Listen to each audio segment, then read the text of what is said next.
Hello friends, welcome to our YouTube channel. Friends, in this video I am going to tell you about how to fix frozen screen problem in your Samsung device. So let's start friends. If you are facing sometimes your screen stuck on one thing and you can't be able to do anything, so there is a solution how you can fix it. First you have to open your settings. If sometimes your display is working, sometimes not, so when it is working you have to do the settings to prevent this.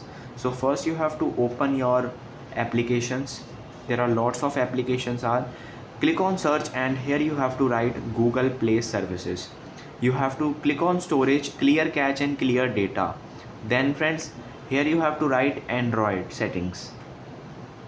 So here it is Android settings. Again you have to click on storage and clear cache.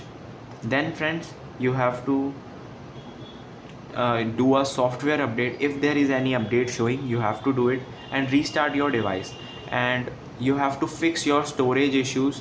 If your storage is full, then you have to just release some of the applications, photos, videos and documents. This will fix your smartphone. And then if it is not solved, then you have to go to your nearby center for your display.